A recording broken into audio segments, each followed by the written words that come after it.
Ladies and gentlemen, please welcome business consultant, speaker, and CEO of Women Ignite, Ms. Sheli G.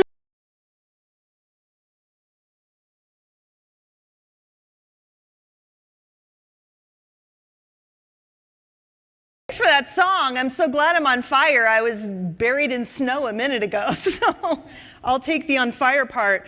Well, good morning. I know we've still got some people rolling in, but we are super excited about this panel. So I'm going to get right to it and announce our first couple of panelists to the stage, and then we have another one who's coming in shortly. So help me welcome Angela Hemingway, the Executive Director, Idaho STEM Action Center. Angela.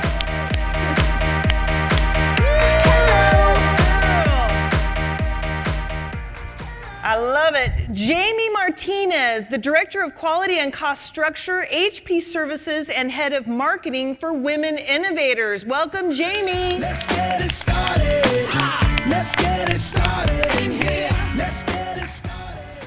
All right. Well, I would love for you ladies both to tell us a little bit more about you. Do you want to start, Angela? Excellent. Okay. So I'm Angela Hemingway. I was an educator for 14 years here in public education in Idaho, teaching mostly high school as well as college. So I was lucky enough to teach the AP Bios, AP Chems, research, microbiology, and the nursing program at Boise State. And then I was also really working really deeply on science standards so that teachers kind of have a guideline of what to teach in their classroom. And with that, I got recruited into State Department of Education, Assessment and Accountability Director. Yeah. And then an amazing thing happened. The legislature in 2015 actually passed a bill that created the Idaho STEM Action Center. And at the time, Governor Otter asked if I would help get it started. I said, I don't know exactly what I'm going to be doing, but we'll figure this thing out. And so then just recently reappointed by Governor Little, so I'm currently serving as Executive Director of the STEM Action Center. Excellent. Well, that's a lot. Let's give her a round of applause. Thank you. And most of that's just totally not my space, so I have so much respect for you and all the things Ditto. you're doing. Jaimee, tell us a little bit more about you. Sure. So my name is Jaimee Martinez. I currently work at Hewlett-Packard. I also hold a head of marketing position for Women Innovators, a small nonprofit that just started, and our goals, our objectives are to increase the number of young women who decide that they want to pursue a STEM career, also help those women as they enter college and stay in college, and then as those women get jobs and have families and pursue their life dreams, that they stay in those STEM careers and feel like they're supported and can achieve their career goals. So really important work that we're doing at Women Innovators. And I have to say, I am an electrical engineer by trade. When I was 14 years old, I went to a day away from high school. I went to Meridian High School, so I'm a local. There was a career fair down here at the Grove, and my high school math teacher said, hey, would you like to go to this women's career day? And I was like, sweet, I get out of school, and it's excused. I didn't know what I wanted to do. I was only 14. But I did love math and science. And so I came, and I was choosing between, do I go to the lawyer track? Do I want to be a doctor?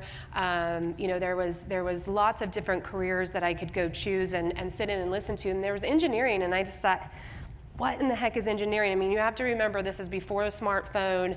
I mean, I think we had the 386. We were one of the first families because we were super technology adopters, thanks to my dad. We had a Windows-based PC running Windows 3.1 in our house, which was, very, very old times. So engineering to me felt like a guy in a train suit, wearing a hat, maybe working at Morrison Knudsen, right? That's what I thought of engineering. And when I sat in the audience and listened to these two women who came in, one from HP and one from Micron, talking about the need for more women in this field to be more creative, to think differently. They showed their salary. I was super excited about that. I was like, okay, that looks like a good career. And from that day forward, I just kind of put the wheels in motion to become an engineer. Took several tests, right? You take those Myers-Briggs tests, and they all said, yeah, you can do this. But I knew I didn't fit the stereotype. I also knew I was going to be up against where's my female counterparts, right, in the room as I went through high school and college and even today at HP. So I'm up here with a lot of passion around this subject and hope I can make a difference. Awesome. And we're going to be welcoming Mindy to the stage here in a little bit, but let's kind of get started with this first round. I love this. There's so much we could say about all of these, so let's see how we do. Why Idaho is prime for women in tech. So let's just get started with that one. Well, I'll just kind of paint a broad picture of the current state of Idaho. So last year in Idaho, over 6,300 STEM jobs went unfilled. STEM jobs in Idaho pay incredibly well. They pay over $31 an hour versus a non-STEM job, which is currently paying $14.89. So as a result, we're able to calculate and say that Idahoans missed out on about $412 million in personal income. That's like hitting the mega millions. We missed out on that, and we can't recoup that. And in addition, the state tax coffers, which we know are already tight this year, they lost $22 million in state tax revenue. So those are the broad pictures that we're painting for legislators. Another thing to keep in mind, many people have heard that we're #1 in the nation in population growth. That's true. We're #2 in the nation in tech sector growth. We're #3 in the nation in job growth, and we're actually leading the nation finally in wage growth. So our wages are increasing. Just since 2017, STEM jobs have increased over $2 an hour as far as a wage goes. And so we do have tremendous opportunities here in Idaho. We currently are 48th in the nation for women getting engineering degrees and 49th in the nation for women getting computer science degrees. So part of what we're doing at the STEM Action Center is simply building the awareness in young women that engineering or computer science, STEM, is a potential option. And we do that through a variety of different avenues that I look forward to talking about as the panel moves on. And I saw Jaimee just shaking her head like, ugh. I hate to miss out on all that opportunity. And, you know, again, it was one of the reasons why I went into this field. It was a way I could be independent. I could use my brain. I could make a good living, tons of flexibility. So Idaho's really primed for women in tech, and we're seeing it start with the middle school girls. With our Women Innovators program, we kicked off something called Tech Girls, which we hold in the fall, and it's for middle school girls, a day away from school, entice them, you know, give them that fun day. It's free, completely free. Our first year, we had 250 girls come, and we have a great video on it. It's out on the web. You'll see the girls, they're smiling, they're having so much fun. I don't think they thought that science, technology, engineering, and math could be such a blast. We interviewed them. It's really fun to watch their faces light up. In the spring, we started a program called She Tech, and She Tech is for high school girls. So it's like, okay, we showed you what STEM and how fun it can be as a middle schooler. Now let's get a little bit more serious about thinking about your careers, scholarships, what you want to do in college. And let's invite you back and make it just as fun, but also make it really meaningful for those girls. And the first year, you know, we were targeting 100. It was last year. We had just gotten started as an organization. We went to the schools. We were a little late. We had the event in May, and we still had 79 girls show up. But this year, we got a little bit smarter. We went to the schools earlier. All of the STEM teachers across the valley were really supportive, sent buses of girls, and we had over 250 girls, 4X, just in 1 year's time. So our goal is, again, next year, like, let's hit 1,000 girls. Let's get every girl from high school to get that day away and really understand, you know, what it's like to have a career in STEM. And it doesn't mean that we have to be isolated or that we're not creative or that we're nerdy. I mean, tech is in everything that we do, right? It's fashion, it's music, it's everything that we do. So we try to give the girls an end-to-end view of what STEM could look like for them. And we are able to, you know, in partnership, we're able to sponsor events like that, Tech Girls and She Tech. So some of the funding that we have actually goes to help ensure that it can be a free event for the girls. As many of you know, about 50% of Idaho is actually considered on low socioeconomic status, so they're on free and reduced lunch. In addition, we have about 70% of our population that's rural. So it's critically important that we're able to use our funds to bus girls to these opportunities, as well as to ensure that they are fed and that they have some phenomenal prizes they walk away from. And even more importantly is really an opportunity for young women to interact with both males and females in the profession and see, what does an engineer really do? What does a computer scientist do? How do I connect with that person? And so mentorship is critically important. It's important for young boys or young men as well, but with young women, it's one of those things that helps them understand that they belong, helps them understand that they have an adult to whom they can turn to when they have questions.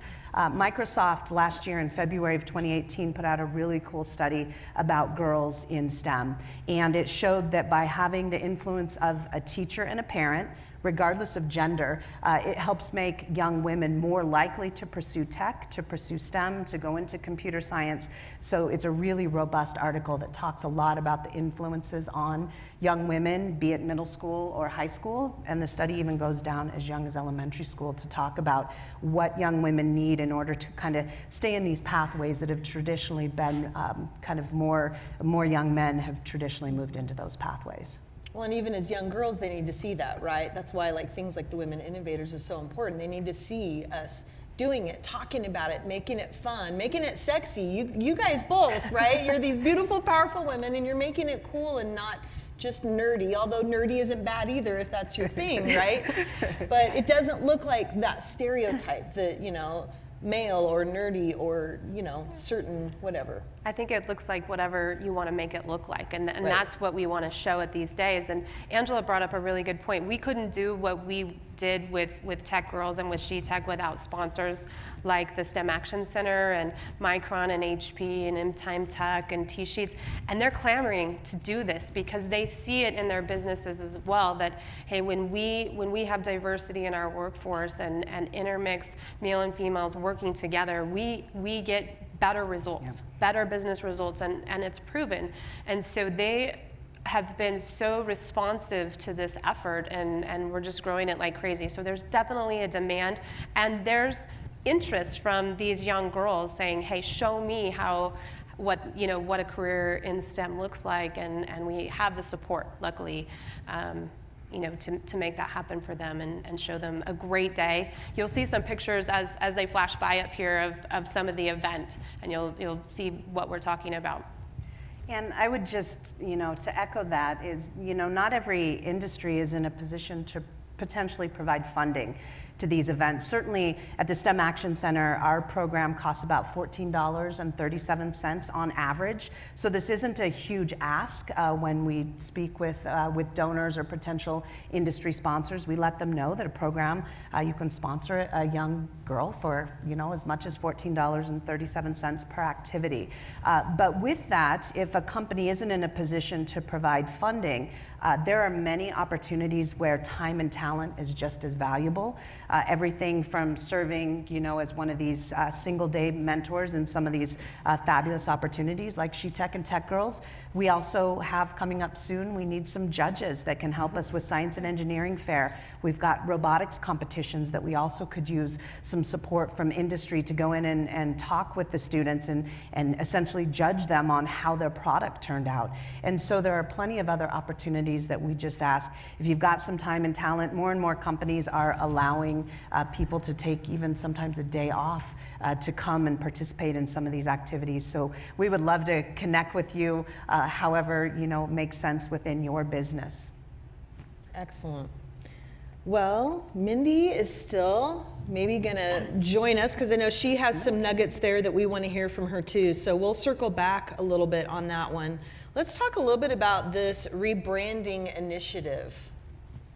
Sure. Jaimee, you want to start us off on this? Yeah, so, as we think about, and just my own view, right, 20 years ago plus, about what I thought of engineer and the picture that I had in my head, we know from some research that was done across middle school, high school, and college-age girls that it is important. 4 out of 5 girls answered that it's very important that they see positive role models in STEM in the movies, in TV, in their society, right? It's important to them. If they don't see that, then they don't feel they belong.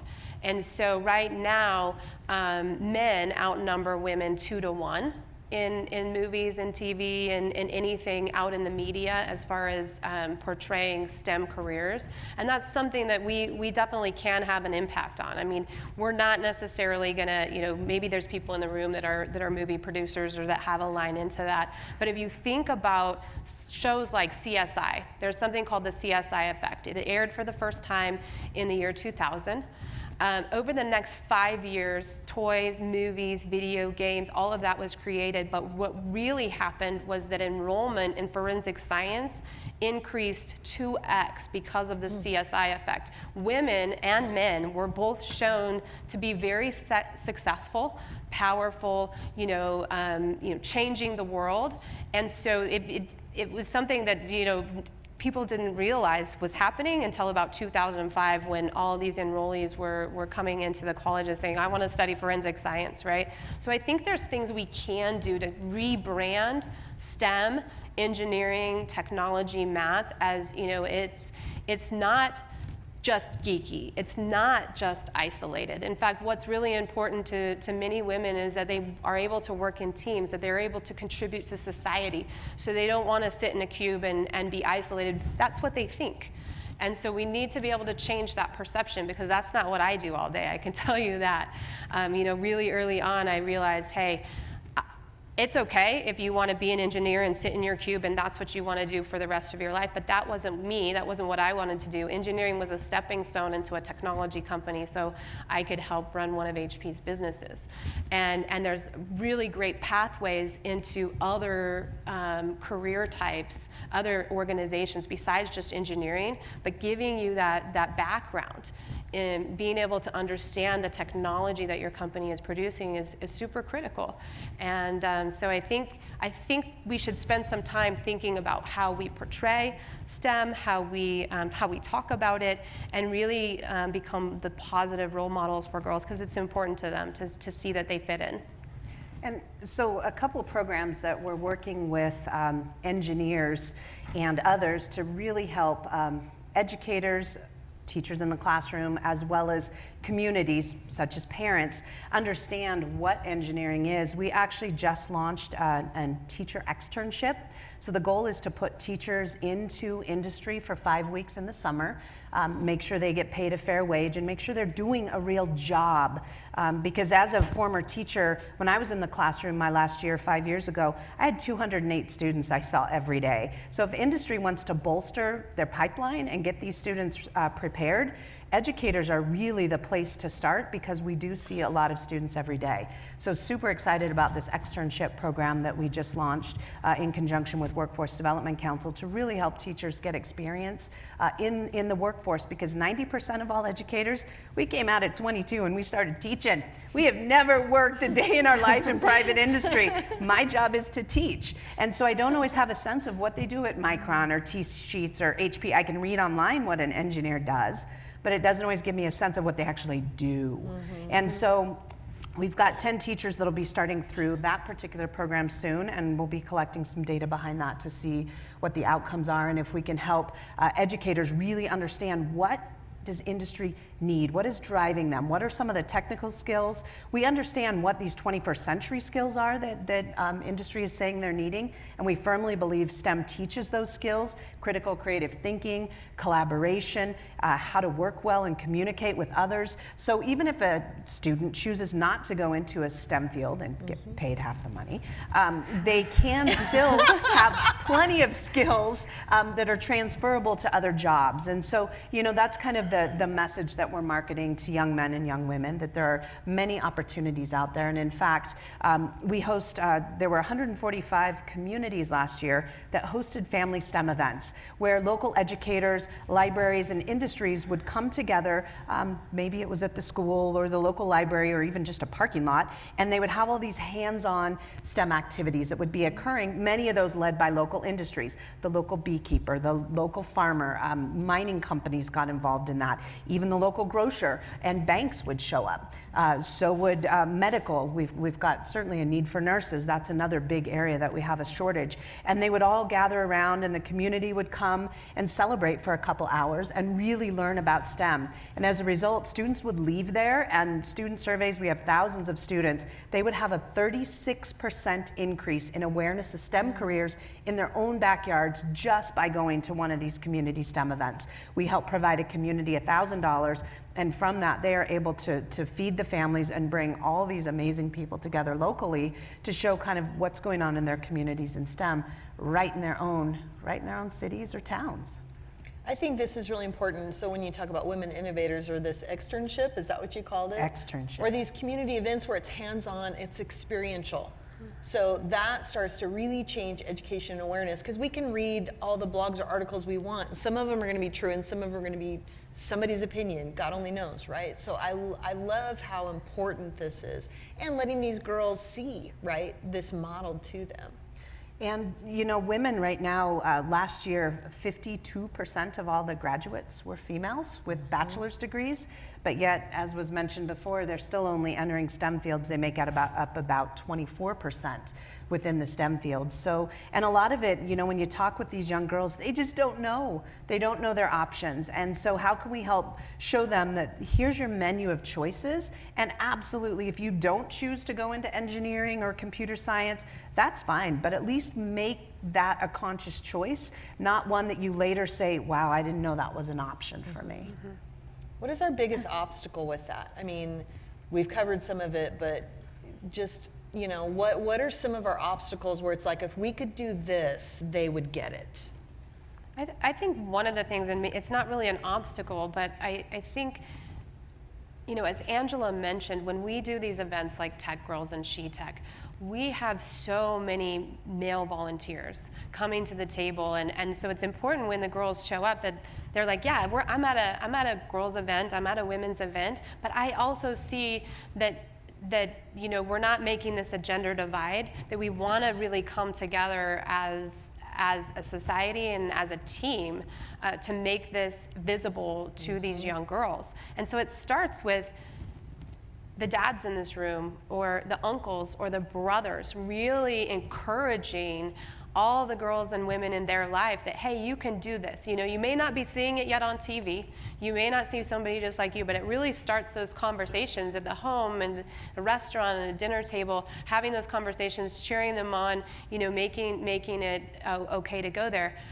I have one story when I was in college and I just started, and you know, you do this like little, you know, whether you're in a sorority or whether you're in the dorms and you're meeting people for the first time, the first question is, what's your major, right? And so I said, well, electrical engineering. And I'll never forget this guy, he looked at me and he was like, you do not look like an engineer. Like, what is that supposed to mean? I mean, that maybe he was saying that in a nice, kind manner, but also over time, if people felt like that or looked at me like that, I maybe felt, do I not look smart? Or do you think I just don't look nerdy? Like, what are you really trying to say, right? And so I loved that campaign that was started a few years ago that went viral that said, I look like A. And it was just selfies and pictures of young girls and women saying, I look like an engineer, I look like a doctor. And that was something that was just a grassroots thing that really went crazy on Facebook and Instagram at the time.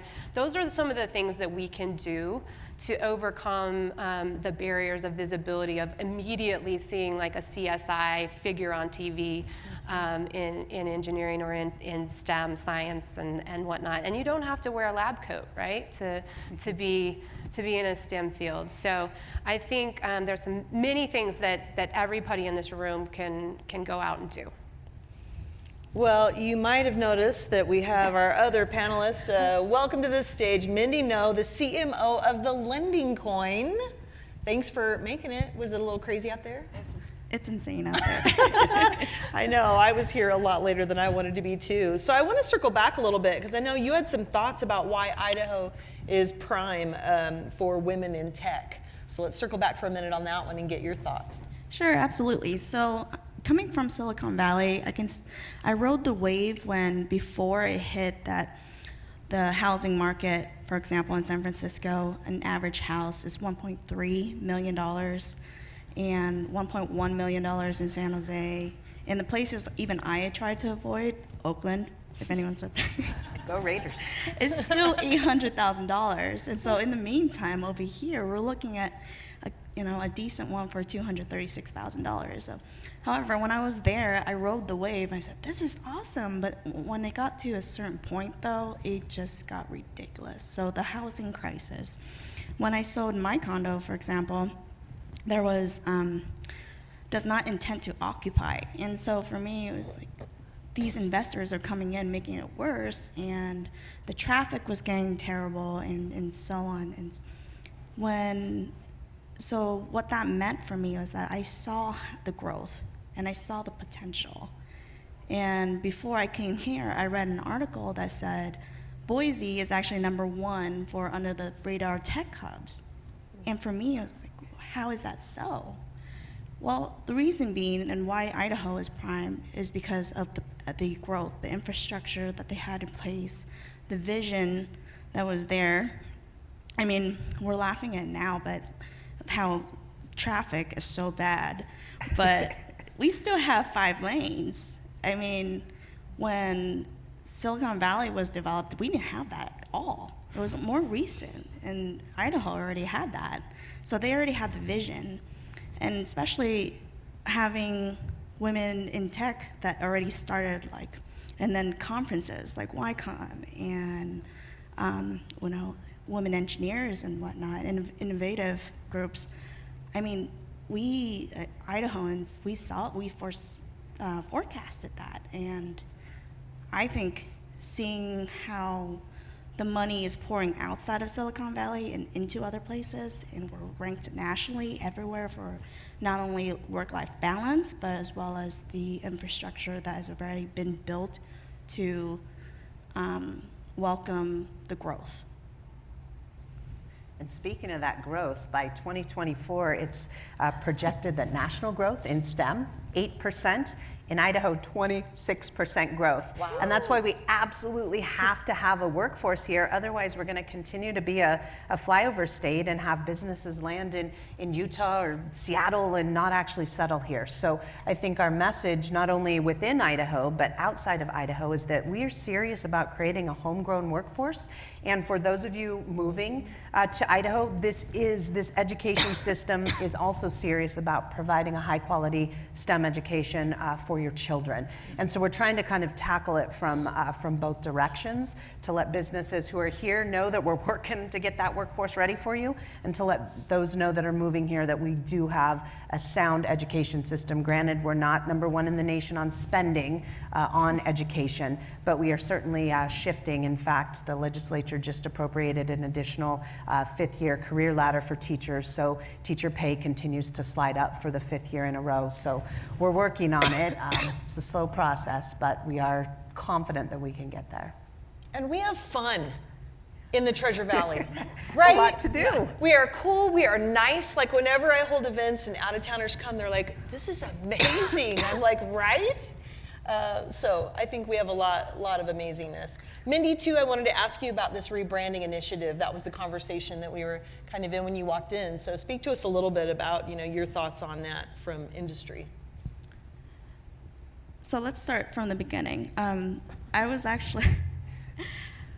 I've always been a believer in STEM education, and what started me into that was in 7th grade when I was selected to be the one student from that school to attend women or girls in STEM education in all of Pennsylvania. And it was amazing, it was mind-blowing to me to see that there are these women out there that attain these degrees. There's a PhD, what is that?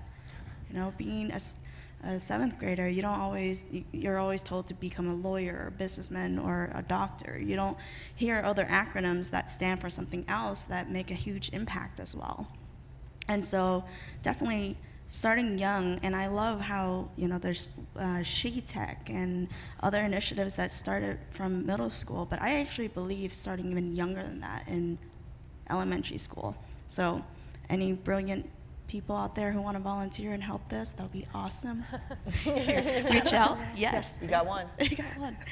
And then moving to the workforce, though, I believe some of the initiatives is actually reaching out and embracing women in the workforce. So I kind of treat it like, if I were to look at a resume, ignoring the first, last name, all of that, and just looking purely at credentials and purely at what they've done and their background, and if I pick that just based on that, and then figuring out whether it's man or woman, it's regardless. So, I mean, just try to change the mentality and the culture of it all, and embracing women in the workforce.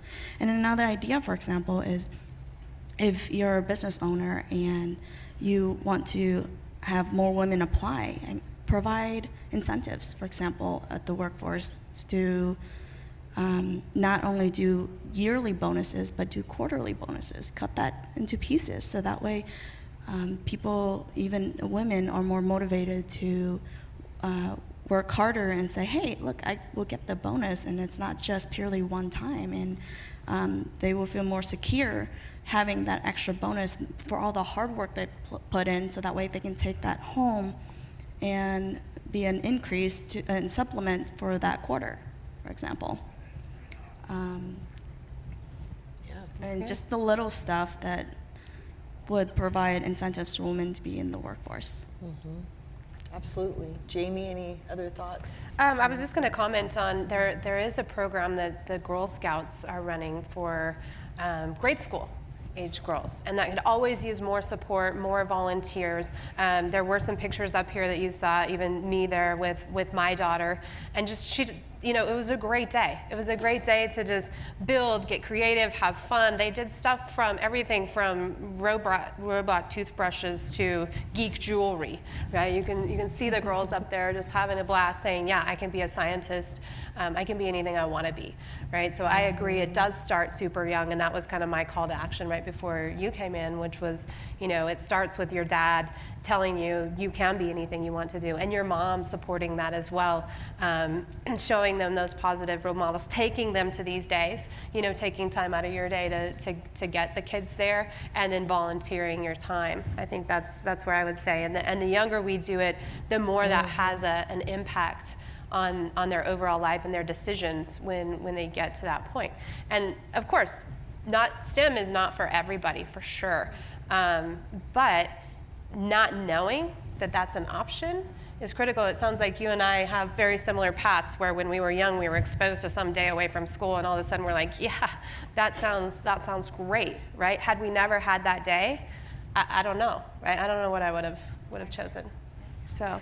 And students do spend about 80% of their time outside of the traditional school days, so that's why working with parents and what are kind of called informal educators, it might be a Boys and Girls Club or an after-school program, is really critical. And we've received some funding, and we've started an early STEM initiative, working kind of with 3 and 4-year-olds up to age 8, and not only working with the educators and the preschool providers, but also working with the parents. And it's amazing, trying to give parents the language that they need to be able to speak to their kids. Kids as young as 4 years old understand the term density.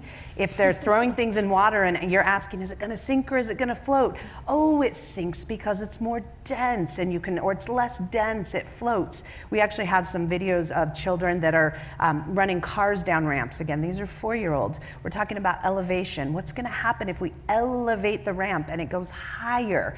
And or what about friction? What if it's running on a ramp that has carpet on it instead of something that's smooth? And so making sure that there's this language that parents understand, and that they're not afraid to use that language, even with really young children. And so we're in the middle of crafting about 10 different videos through Boise State University. We're working with their child care center that we're going to, we have permission to post, to kind of show the language that providers are using, that we can then share with parents at some of these community events, that they can then begin getting an understanding of, how do I talk to my child? How do I encourage STEM, even at the very youngest ages? We're kind of from birth through career is the age that we like to focus on. And so I think bringing forth that language and giving confidence in adults that we can actually utilize that with children of all ages. So all these statistics, all these stories, all this data, what next? Let's go over quickly these calls to action, because for us to change something, something has to change, right? And more people need to get engaged in helping, whether it's the time, talent, treasure, influence. How can we be a part? Go ahead first. All right. I think one of the most valuable programs that we've launched is our mentorship platform. So we've got kind of two different pathways we're looking at mentorship. One of them is through online. So if you're a student in Rigby or Salmon, Idaho, and you need a mentor who's a computer scientist at Micron, we don't want geography to prohibit a student's ability to be able to do an experiment and work in robotics. If they had a teacher like me who's a microbiologist and knew nothing when my students wanted to build a robot, teachers face really tough choices. Our kids are pushing the boundaries of our knowledge, and if it's something that could be dangerous potentially, like soldering or some of these other skills that I don't have, the choice is you tell the kids no.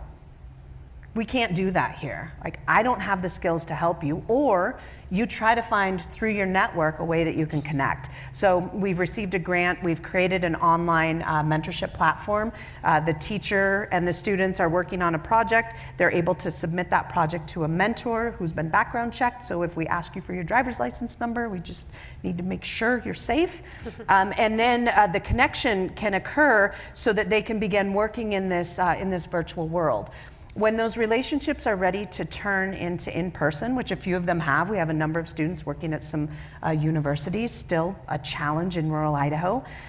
We believe that in-person mentorship is equally as important. Just yesterday, the governor made a proclamation. It's Engineering Week this week, woohoo! Yay!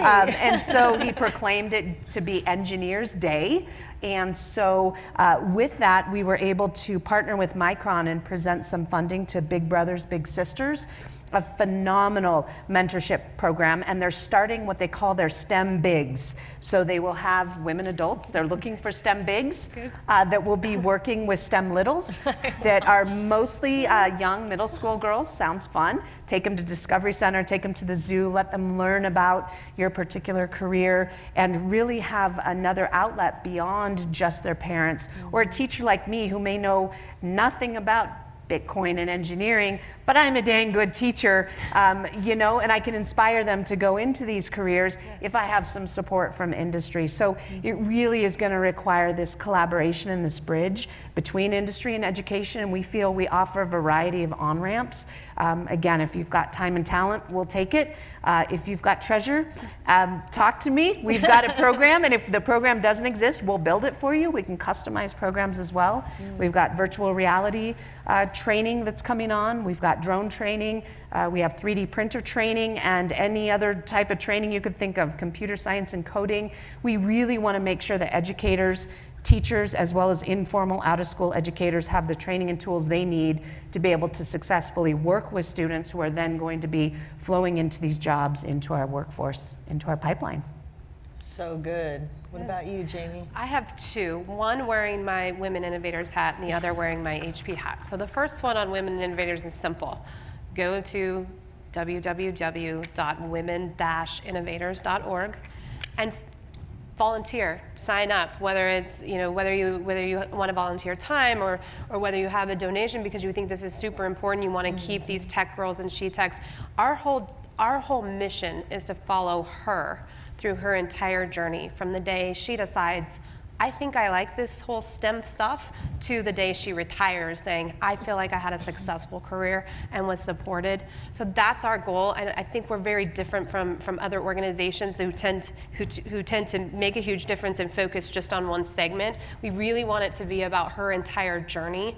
And so we have programs with industry. And so everything that you do to volunteer your time and or money and energy will go to one of these programs. From my HP hat and being an engineer and being a hiring manager, I can't interview or hire women unless they apply, right? So how do we get more women to apply? There's some studies shown about the way we write our job requisitions. Right, so I put mine through an online tool that said, came back and said, don't use these keywords, use some of these keywords, you're going to attract the wrong sort of people. I even had, my latest one, it wasn't about whether I got women or men to apply. I had some keywords in there where I was getting architects applying for this position. I'm like, why do I have so many architects, right? It did something in the way we write our job description, but it does start with us. It starts with us as hiring managers and as leaders in our organizations and in the community. And so I would say, take a look at that and really evaluate, am I laying out a fair playing field just with the way I write a job requisition, with the way I set up the interview process? Right? Am I bringing in, I did this once, brought in a young girl from college. I was brand new hiring manager. I was like 24 years old. I brought in this young girl from college. She had never even been on an interview in her life, and I set her up with 4 of our most brilliant engineers. All men, probably scared her to death, right? What was I thinking?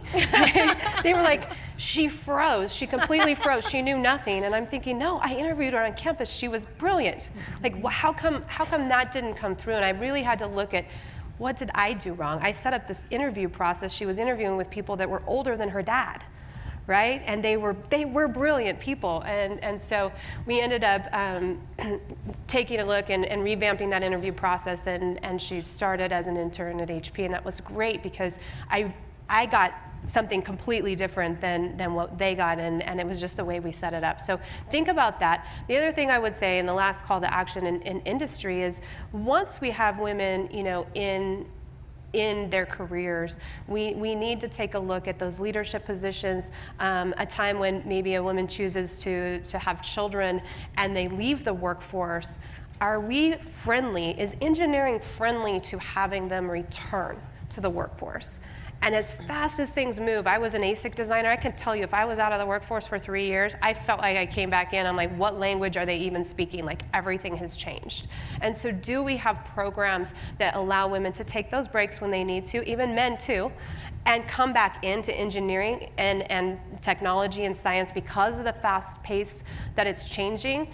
I don't believe, HP is probably one of the best I've seen in creating a workforce and a diverse workforce where women have such great opportunities. And even we don't have yet a program where we could retrain or re-educate women to make them feel like, hey, I can come back in and start where I left off. So one of the things Women Innovators is going to be doing to working with some of the companies around the Valley is let's have some CEO roundtables. Let's talk with HR. We're all women who have gone and who have walked this path, and we can maybe add some insights and help people change the culture inside their companies to make it more attractive to women and staying in their careers and being promoted. So Awesome. that was a Mindy. mouthful. That's an interesting thing that you brought up, how you can't hire if they don't apply.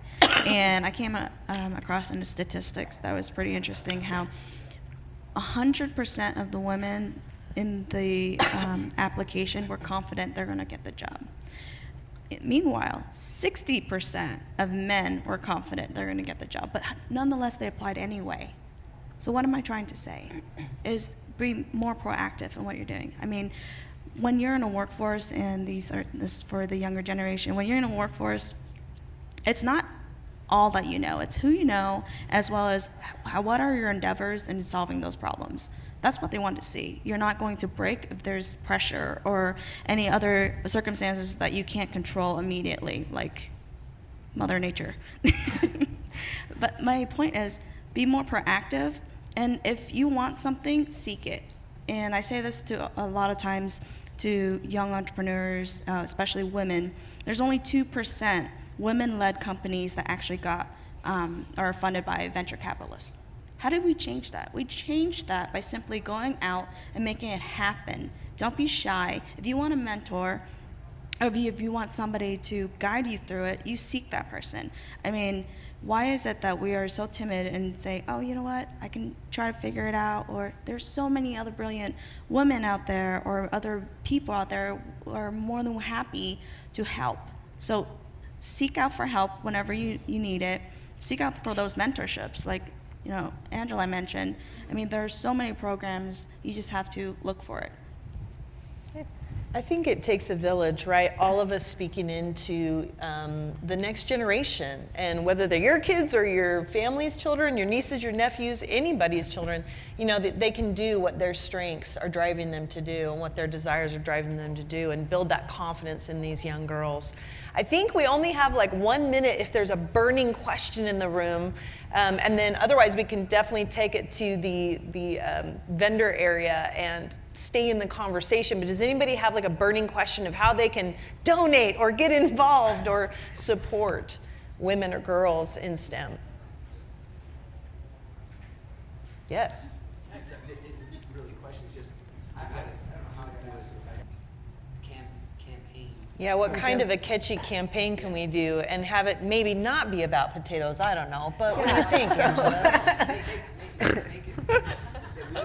Idaho is not just about potatoes. Not Right, just right, right. potatoes. Yeah, absolutely. It could be something Angela, like that. can you answer that So question? we have two things that are kind of happening right now. Last year, actually in October, Idaho was second in the nation in computer science to adopt Code.org's policy recommendations for successful computer science, statewide computer science programs. Second, who's first? Any ideas? Who beat us? No, Phinia, you can't answer. Phinia led the charge on this. It's actually Arkansas, right?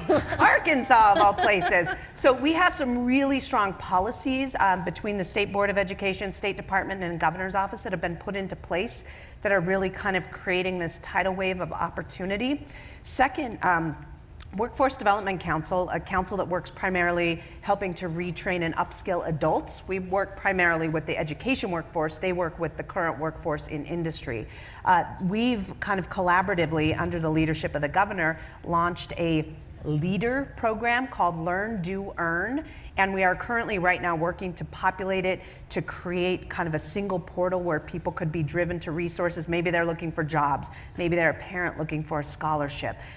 We want to kind of house all of these opportunities to learn underneath this leader initiative, and we have, I think they're close to 100 businesses that have signed up to be part of the Leader Initiative, but it really is in its infancy. It's just getting movement now that Governor Little is in office. So we do recognize the need to kind of jump on board and make this happen so that we don't continue to lose our workforce to places like Silicon Valley or Seattle or Salt Lake. So there are a few initiatives just ramping up, but I think you are correct. It will take the leadership of the governor, and as he gets his feet under him, I think we're going to hit the ground running. So let's stay in the conversation. You guys see up here the booths, number 203 and 322. So let's talk about this. How can we all engage? How can we, surround these young girls and these women in these STEM opportunities in Idaho and take a hold of the opportunity of Idaho economically, creating a lot more income that we can keep here, and innovation, which is the exciting part of it as well. Thank you so much to our panelists today. Let's give them a round of applause. And thank you to our fabulous moderator. Oh, Yay! I'm just happy I made it here today through the snow. All right, let's stay in the conversation in the vendor trade show area. Thank you. Come play golf with us. Spiro Golf, super fun.